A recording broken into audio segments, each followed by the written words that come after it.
हरिया के दोनों लड़के जुड़वा थे और दोनों शक्ल सूरत में हम शक्ल थे। जो कोई भी व्यक्ति उनको देखता तो वो पहचान नहीं पाता कौन रामू कौन राजू है इन दोनों में से। एक शाम हरिया अपनी पत्नी से बोलता है, अब तो बुढ़ापा आ गया और अब पहले जैसे हाथ पैर भी नहीं चलते। हाँ, अब आपकी और मेरी उम्र हो गई है, अब मुझसे भी घर का काम नहीं होता। क्यों ना रामू और राजू के लिए सुंदर लड़कियां देखकर उनकी शादी कर दी जाए। हाँ भाग्यवान, तू बोल तो सही रही है, लेकिन मुझे रामू की फिक्र है क्योंकि उसे काम में आलस आता है और वह कैसे अपना गुजारा कर पाएगा। बातें करते करते दोनों सो जाते हैं।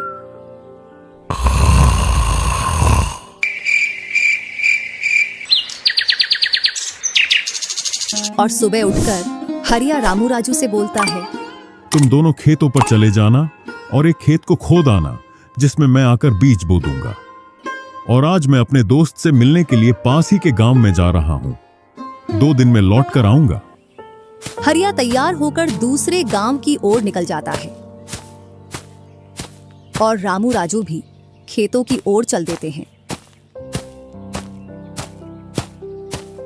दोनों खेतों में जाकर काम करने लग जाते हैं। रामू ठहरा कामचोर। वह थोड़ी देर काम करने के बाद एक पेड़ की छांव में जाकर लेट जाता है।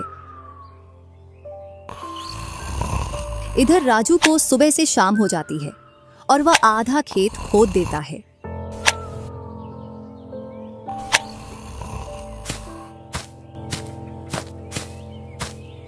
और हरिया भी अपने दोस्त के पास पहुंच जाता है। अरे भाई हरिया, कैसे आना हुआ? तुझसे मिलने की इच्छा हुई तो मिलने आ गया।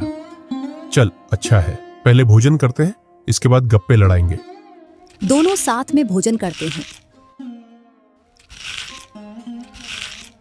हाँ भाई हरिया, सुना सब कुशल मंगल? हाँ भाई, सब कुछ कुशल मंगल है। अब तो तेरे दोनों लड़के शादी के लायक हो गए होंगे। हाँ, दोनों शादी के लायक हो गए हैं और खासकर मैं तेरे पास इसीलिए आया हूं कि कहीं दोनों लड़कों के लिए लड़कियां देख आऊं। वैसे अपनी भी 2 बेटी हैं और दोनों खूब होशियार और चंचल है। अब दोनों की भी उम्र शादी के लायक हो गई है। अगर तुझे कोई एतराज ना हो तो क्यों ना इस दोस्ती को रिश्तेदारी में बदल दी जाए। इतना सुन हरिया बड़ा खुश होता है। जब वह दोनों लड़कियों को देखता है तो दोनों बहुत ही सुंदर थीं।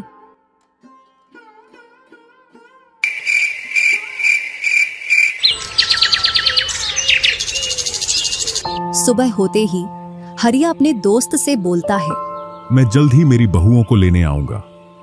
इतना बोलकर हरिया अपने गांव की ओर चल देता है। इधर रामू और राजू भी अपने खेतों पर काम करने के लिए आ जाते हैं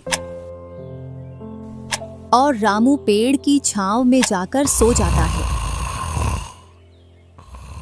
इधर राजू अपने काम में लगा रहता है। शाम होने को आ जाती है और हरिया भी अपने खेतों के पास आ जाता है।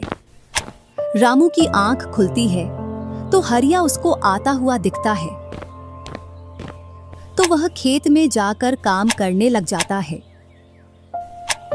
चलो घर, अब शाम हो गई और खेत भी पूरा खुद गया है।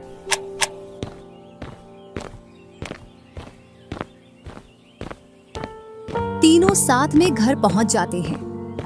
हरिया अपनी पत्नी और दोनों लड़कों को बताता है कि वह इन दोनों की सगाई पक्की कराया हूं।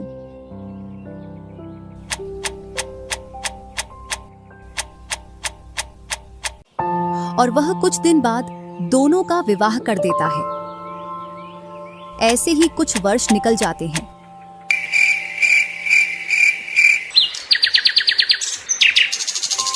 हरिया और उसकी पत्नी का स्वर्गवास हो जाता है और दोनों भाई जमीन और घर का बंटवारा कर लेते हैं।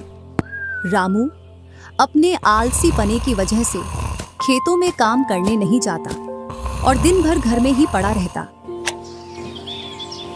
इधर राजू अपने खेतों में दिन रात मेहनत करता है, जिससे रामू और राजू की फसलों में अंतर स्पष्ट दिखाई देता है। एक दिन रामू राजू से बोलता है, तूने अच्छा खेत रख लिया और मुझे यह खराब खेत दे दिया, जिससे तेरी फसल अच्छी हो रही है और मेरी फसल कमजोर। कोई ना, अगली फसल पर खेत बदल लेंगे।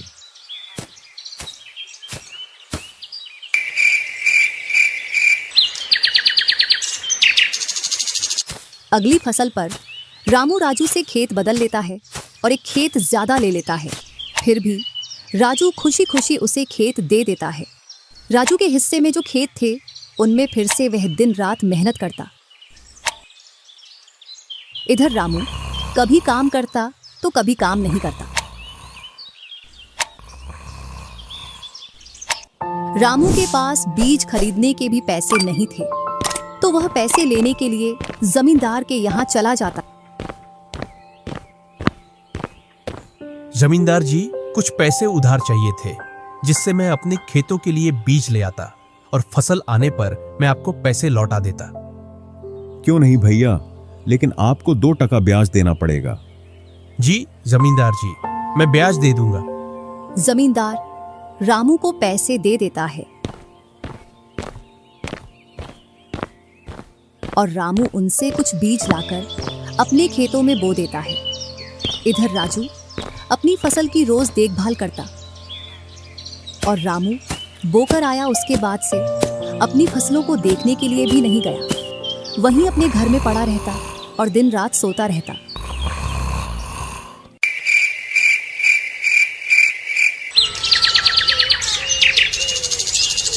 एक दिन जब फसल पकने का समय आया तो वह अपनी फसल देखने के लिए खेतों पर गया और फसल देखकर बोला, अरे इतनी कमजोर फसल! मैंने खेत बदल लिया, फिर भी लगता है मेरी ही किस्मत खराब है। जो भी जमीन में लेता हूँ उसमें अच्छी फसल होती ही नहीं है। ऐसे कहते हुए वह अपने घर आ जाता है और अपनी पत्नी से बोलता है, राजू की फसल तो अच्छी है, बस हमारी फसल ही कमजोर है। ऐसा कैसे हो सकता है? ऐसा तो होगा ही। दिन रात जो घर में पड़े रहते हो और खेतों में समय समय पर दवाई पानी नहीं दोगे तो फसल ऐसी कमजोर रहेगी। फिर बोलते हो किस्मत खराब है। किस्मत नहीं, मेहनत करनी पड़ती है। चल चल, मेरे को मत सिखा। अगर किस्मत ना हो तो कुछ भी नहीं होता। अगर मेहनत से कोई बड़ा बनता तो सबसे पहले गधा बड़ा बनता, क्योंकि उसके बराबर कोई मेहनत नहीं करता। और जो मजा जिंदगी में सोने में है वह मजा और किसी चीज में नहीं। बस इनको तो सुला दो, सोने के अलावा और कोई काम ही नहीं है।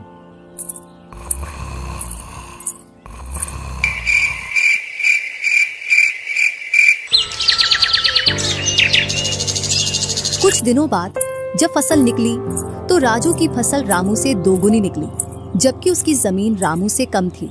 रामू फसल को देखकर बोलता है, इस फसल को बेच कर आऊं या खाने के लिए रखूं? इधर जमींदार जी को भी पैसे देने हैं। अब इतनी सी फसल से कैसे काम चलेगा पता नहीं।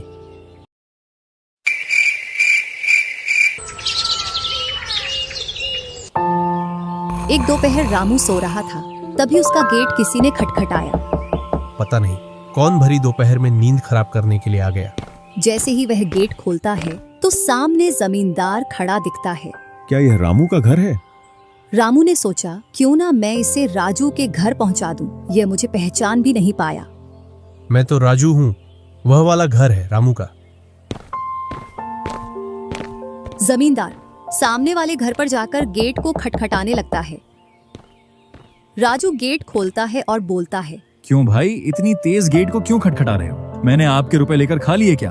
हाँ भैया रामू, तुमने मेरे जो पैसे लिए थे उन्हीं को लेने के लिए आया हूँ। तुमने बोला था फसल आने पर पैसा लौटा देंगे, जो तुमने अभी तक नहीं लौटाया। क्या जमींदार जी, आप भी दोपहर में नशा करके आ गए? मैंने कब आपसे पैसे उधार लिए? क्या तुम ही रामू हो? नहीं, मैं तो राजू हूँ। रामू तो सामने वाले घर में रहता है।